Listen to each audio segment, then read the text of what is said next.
I'm so சாரிங்க. ஐயோ, பார்த்து வர மாட்டீங்களா? சாரிங்க, ஒரு அட்ரஸ் தேடிட்டு இருந்தேன், அதான் சரியா கவனிக்கல. I'm sorry. பார்த்து வண்டி ஓட்டுங்க. உங்களுக்கு ஏதாவது ஹெல்ப் பண்ணுமா? உங்களுக்கு ஏதாவது எங்க போகணும் நீங்க? நான் மதுரைக்கு போகணும். பஸ் ஸ்டாப் எங்க இருக்குன்னு கொஞ்சம் சொல்றீங்களா? மதுரைக்கா? இப்படியே போனீங்கன்னா லெஃப்ட் ஹேண்ட் சைடுல ஒரு பஸ் ஸ்டாப் இருக்கும். அங்க பஸ் ஏறினீங்கன்னா நீங்க கிளாம்பாக்கம் போயிடலாம். அங்க உங்களுக்கு மதுரையில இருந்து எல்லா ஊருக்கும் பஸ் இருக்கு. நீங்க அங்க போயிடுங்க. தேங்க்ஸ். சரி. பரவாயில்ல விஷால், பரவாயில்ல. இதெல்லாம் எனக்கு பழகுனதுதான். அவமானமும் இன்சல்ட்டும் இதெல்லாம் எனக்கு ஒன்றும் புதுசு இல்ல. ஏன்னா என் வீட்டுல இருக்கும்போது சித்தி என்ன இதை விட அதிகமான வார்த்தையால என்ன ஹர்ட் பண்ணிருக்காங்க. ஆரம்பத்துல வலிச்சது. ஆனா என் சித்தியோட கேரக்டர் அதுதான் புரிஞ்சுக்கிட்டு நான் அதை ஈஸியா எடுத்துக்கிட்டேன், பழகிட்டேன்.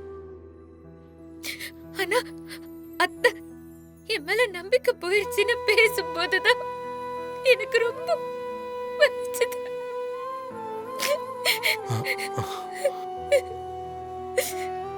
அம்மா பேசினது எனக்கே ஹர்ட் ஆச்சு. உன் வீட்ல இருந்து 3 கிலோமீட்டர் சரௌண்டிங்ல இருக்கிற அடகு கடையில புது நகை யாராவது அடகு வச்சிருக்காங்களான்னு நீ இங்க இருக்கும்போது நான் விசாரிக்க சொல்லியிருந்தேன்ல.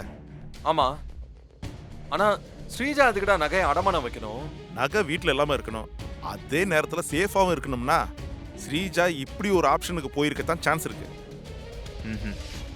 நான் நினைச்ச மாதிரியே ஒரு பொண்ணு 6 லட்சம் வரைக்கும் நகையை அடமானம் வச்சு பணம் வாங்கியிருக்கா. நான் லொகேஷன் ஷேர் பண்றேன், நீ அங்க வந்துரு. இதோ இப்போவே கிளம்பி வரேன்டா. நீ சீக்கிரம் வா. ஓகே இசை, நீ ஃபீல் பண்ணாம இரு, நான் வந்துடுறேன். பாத்துக்கோ. கங்கானு யாருமே எனக்கு தெரியாதடா. தெரியாதா? சேட்டு, கடையில சிசிடிவி ஃபுட்டேஜ் இருக்கா? இருக்கு சார். அதை காட்டு.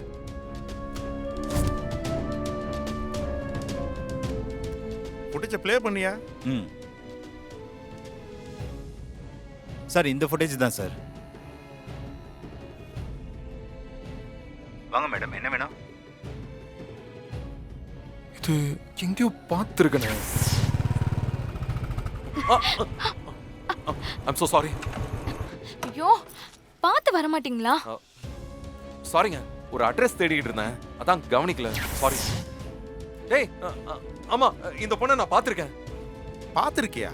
உன்னை ஸ்டேஷன்ல பார்த்துட்டு ரிட்டர்ன் வரும்போது இதே ஏரியால இந்த மெயின் ரோட்ல நடந்து வந்துகிட்டு இருந்தா அந்த பொண்ணு. அந்த பொண்ணு ஏதோ ஊருக்கு போகணும்னு சொன்னிச்சு, நான் தான் ரூட் சொல்லி விட்டேன். அப்படியா? சேட்டு, நடந்ததெல்லாம் கேட்டல்ல? இதெல்லாம் இவங்களோட நகை. கங்கான்னு யாரோ ஒருத்தவங்க இவங்களோட நகையெல்லாம் திருடிட்டு வந்து வாங்கிட்டு அடமானம் வச்சிருக்காங்க. நீயும் என்ன ஏதுன்னு கேட்காம வாங்கி போட்டுக்கிட்ட. இப்ப நீயே இந்த நகையில திருப்பி தரியா, இல்ல இவங்க கிட்ட கம்ப்ளைண்ட் கொடுக்க சொல்லி ரெக்கவர் பண்ணிக்குவா? சார் கம்ப்ளைண்ட்லாம் வேணாம் சார், நீங்க நகையை எடுத்துட்டு போங்க சார். சரி, நாளைக்கு ஸ்டேஷனுக்கு வந்துரு, உங்ககிட்ட ஒரு ஸ்டேட்மெண்ட் வாங்கணும். சார் வந்துடுறேன் சார். ஆனா நான் நிறைய பணம் கொடுத்துருக்கேன் சார். அத நீ திருட்டு நகை வாங்குறதுக்கு முன்னாடி யோசிச்சிருக்கணும். சரி பார்க்கலாம் விடு, அதான் பொண்ணு யாரும் தெரிஞ்சிச்சுல்ல, அதை வச்சு ரெக்கவர் பண்ணி தரேன். ரொம்ப நன்றி சார். அதெல்லாம் இருக்கட்டும், முதல்ல அந்த ஃபுட்டேஜ் எனக்கு அனுப்பு. அனுப்பிச்சுடுறேன் சார். சீக்கிரம். இவரா உங்க ஹஸ்பண்ட்? என் அண்ணா அசோக் இவரு. ஏய், என்னடா சொல்ற? இப்ப ஃபாரின்ல இருந்து வந்தாரு, அவரையே சொல்ற? ஆமாண்டா. டேய், இவங்க பேசுறதெல்லாம் பார்த்தா ஏதோ ஒரு பெரிய தப்பு நடந்திருக்கு. சார், இவனுக்கு ஒவ்வொரு ஊர்ல ஒவ்வொரு பேரு. அதையே நான் லேட்டா தான் தெரிஞ்சுக்கிட்டேன். இவன் பொண்ணுங்களை ஏமாத்தி அவங்க கிட்ட இருந்து பணம் பறிக்கிறதே ஒரு வேலையா வச்சிருக்கான். இப்போ ஒரு வசதியான வீட்டுல தான் இருக்கான்னு தெரிஞ்சுக்கிட்டு வந்தேன். எங்க நான் பிரச்சனை பண்ணிடுவோன்னு பயந்துதான் நான் கேட்ட பணத்துக்கு பதிலா நகையை கொடுத்து அனுப்புனான். இதுதான் சார் நடந்தது. நீங்க ஏமாந்த மாதிரி இன்னொரு பொண்ணு ஏமாறாம இருக்கணும்னா அவ மேல நீங்க ஒரு கம்ப்ளைண்ட் கொடுக்கணும். நீங்க மட்டும் தப்பிச்சா போதுன்னு கிடைச்ச பணத்தை வாங்கிட்டு போயிருவீங்களா? தப்புதான் சார். சரி, இப்ப நாங்க 2 பேரும் உங்களை வந்து பார்த்தது, உங்களை விசாரிச்சது உங்க ஹஸ்பண்ட் தெரியக்கூடாது, சரியா? கண்டிப்பா சொல்ல மாட்டேன் சார். நாங்க சரி, உங்க நம்பரும் உங்க கான்டாக்ட் அட்ரஸும் கொடுங்க. சொல்லுங்க. 91.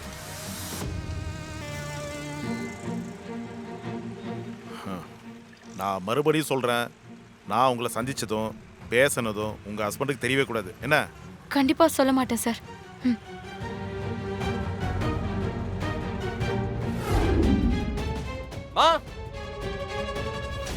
அம்மா இசை அம்மா எங்கப்பா. என்ன விஷால், எதுக்காக இப்படி சத்தம் போடுற? சில விஷயங்கள் எல்லாம் சத்தமா தான் சொல்ல வேண்டியது இருக்கு. அப்படி சொன்னாதான் சில பேருக்கு புரியும். அதான் சத்தமா பேசுறேன்ப்பா. அம்மா இங்க. ஏய். அம்மா அம்மா அம்மா வாங்கம்மா. என்ன ஆச்சுப்பா? வாங்கம்மா சொல்றேன். என்ன ஆச்சுன்னு கேக்குறேன்ல. வாங்கம்மா.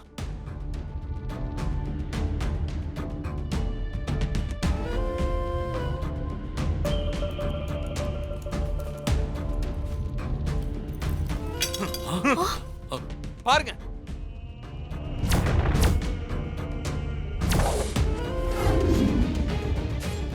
அந்த கங்கா யாரா? அந்த பொண்ணுக்கு இந்த நகையெல்லாம் எப்படி கிடைச்சது? ஆ? அந்த டீடைல்லாம் என்னன்னு தெரியலப்பா. ஆனா அந்த பொண்ணு கடையில கொடுத்த போன் நம்பருக்கு கால் பண்ணி பார்த்தோம். ஆனா போன் ரீச் ஆகல. ஓ,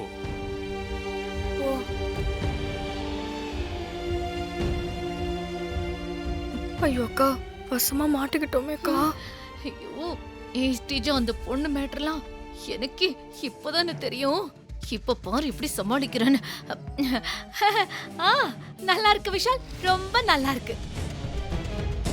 உனக்கும் இசைக்கும் எங்களை பார்த்தா எப்படி தெரியுது? உன் பொண்டாட்டி நகை விஷயத்துல மாட்டிக்கிட்டாங்கிறதுக்காக அவளை காப்பாத்தணும்னு இப்ப அவ கூட சேர்ந்துகிட்டு கங்கா யமுனான்னு டிராமா போடுறியா? சிந்தாமணி, கொஞ்சம் பார்த்து பேசு. விஷால பத்தி நீ இந்த மாதிரி பேசுறதை என்னால கேட்டுட்டு இருக்க முடியாது. அண்ணே, விஷால் சொல்றதுக்காக நம்ம அப்படியே ஏத்துக்க முடியுமா? இவ்ளோ நகை திடீர்னு காணாம போயிருக்கு. இசை மேல நம்மளுக்கு சந்தேகம் வந்திருக்கணும். உடனே மாட்டிக்கிட்டதுக்கு அப்புறமா இதோ நகையெல்லாம் திருப்பி கொண்டு வந்துட்டு யாரோ கங்கானெல்லாம் சொல்றான். என்னன்னு சொல்லி அந்த பொண்ணோட டீடைல்ஸ் கேட்டா போன் போக மாட்டேங்குதுன்னு சொல்றான். சிந்தாமணி, அவன் உண்மையதான் சொல்றான். நீ ஏன் அவனை சந்தேகப்படுற? அண்ணே, இவன் சொல்றது உண்மைனா அந்த கங்கை எங்க?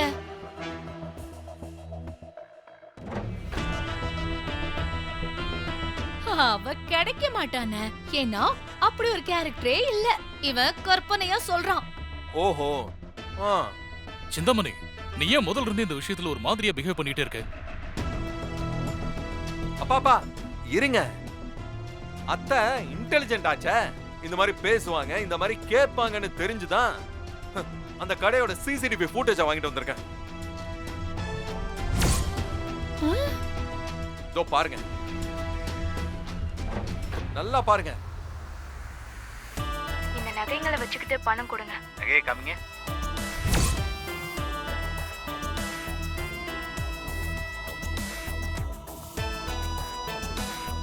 எங்க காட்டு. பாருங்கப்பா. திருட்டு நகை இல்லைல்ல?